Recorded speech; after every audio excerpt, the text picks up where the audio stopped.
কি পড়ে আসছিস?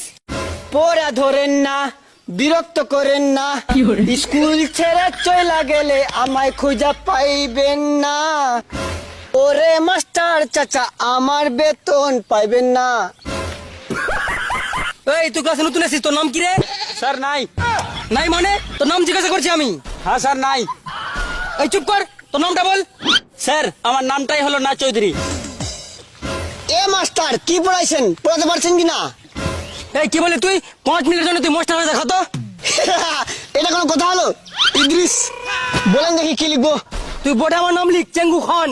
ডেঙ্গু খান, ডোয়েকা আর উয়াগুঙ্গু। খালি খান লিখলে হবে না? না, তাহলে আপনার বাবার নাম বলেন।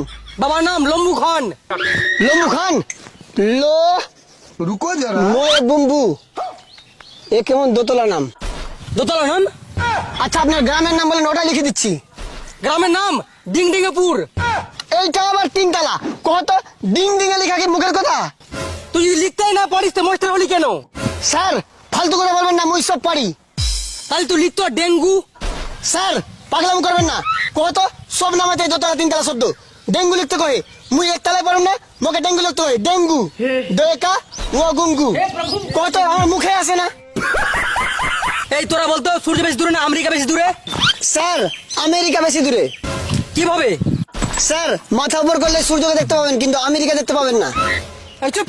স্যার আমাকে এবার ফেল করে দেন প্লিজ। কেন রে, তুই ফেরত যাস কেন? স্যার আমার বাবা বলেছে ফেল করলে তোর লেখাপড়া বন্ধ করে দিব, তাই এই সুযোগটা আমি হাতছাড়া করতে চাই না। এই ফারমান তুই বলতো এমন কোন জায়গা যেটা পুরুষ বানিয়েছে কিন্তু পুরুষ যেতে পায় না? স্যার আমি বলবো লেডিস টয়লেট। এই চুপ। এই তোরা বলতো আমরা ঘুম পাড়ে বিছানা যাই কেন? স্যার ঘুম পেলেও বিছানা আমাদের কাছে আসে না, তাই আমরা বিছানার কাছে যাই। আচ্ছা বলতো মশার হাতির মধ্যে তুলনা কি? স্যার একটা মশা হাতির গায়ে বসতে পারে, কিন্তু হাতি মশার গায়ে বসতে পারে না। এই ফারমান তুই বলতো বোর্ডে কি লেখা আছে? বলো স্যার, এফ এ ফা সি সি ফাঁসি, বি ডাবল ও কে বুক, ফাঁসি বুক। স্যার ওই ভুল বলছে, বোর্ডে ফেসবুক লেখা আছে। এই তুই আমার কাছে টিউশন পড়িস, তাহলে তোর অ্যান্সার রাইট আছে, এটা ফাঁসি বুক হবে। এবার বলতো এটা কি লিখলাম? স্যার এটা NIC নাইস লেখা আছে। হ্যাট, এ নাই নি সি সি নিসি নিসি লেখা আছে। না স্যার নাইস লেখা আছে। হ্যাট, হ্যাঁ যেটা ফারমান বললো সেটাই ঠিক, এখানে নিচি লেখা আছে। এই তোর স্কুলে ফিস কবে জমা দিবি? আর এই ফারমান তোর 2 মাস থেকে ফিস বাকি আছে, তুই কবে দিবি জমা ফিস? স্যার আমার একটা পাঠা আছে, পাঠা বিক্রি করে স্কুলের ফিস দিয়ে দিব। আর তুই কবে দিবি? তোরও তো বাকি আছে। স্যার ওর পাটা বিক্রি হলে আমিও ফিস দিয়ে দিব। ফারমানের পাঠা বিক্রি হলে তুই ফিস জমা দিবি, ওর পাঠার সঙ্গে তোর কি সম্পর্ক?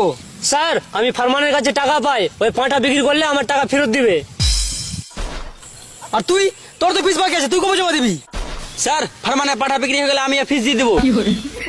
কেন তুই ফারমানের কাছে টাকা পাচ্ছিস নাকি? না স্যার ফারমানের পাঠা বিক্রি হয়ে গেলে আমি ওর থেকে টাকা ধার নেব, তারপরে আমি ফিস জমা দিয়ে দেবো। কি সাংঘাতিক রে বাবা। এই ফারমান তুই পাঠাটা তাড়াতাড়ি বিক্রি করিস তো। হ্যাঁ স্যার আপনি চিন্তা করবেন না, একটু ভালো দাম পেলে আমি পাঠা বিক্রি করে দিব।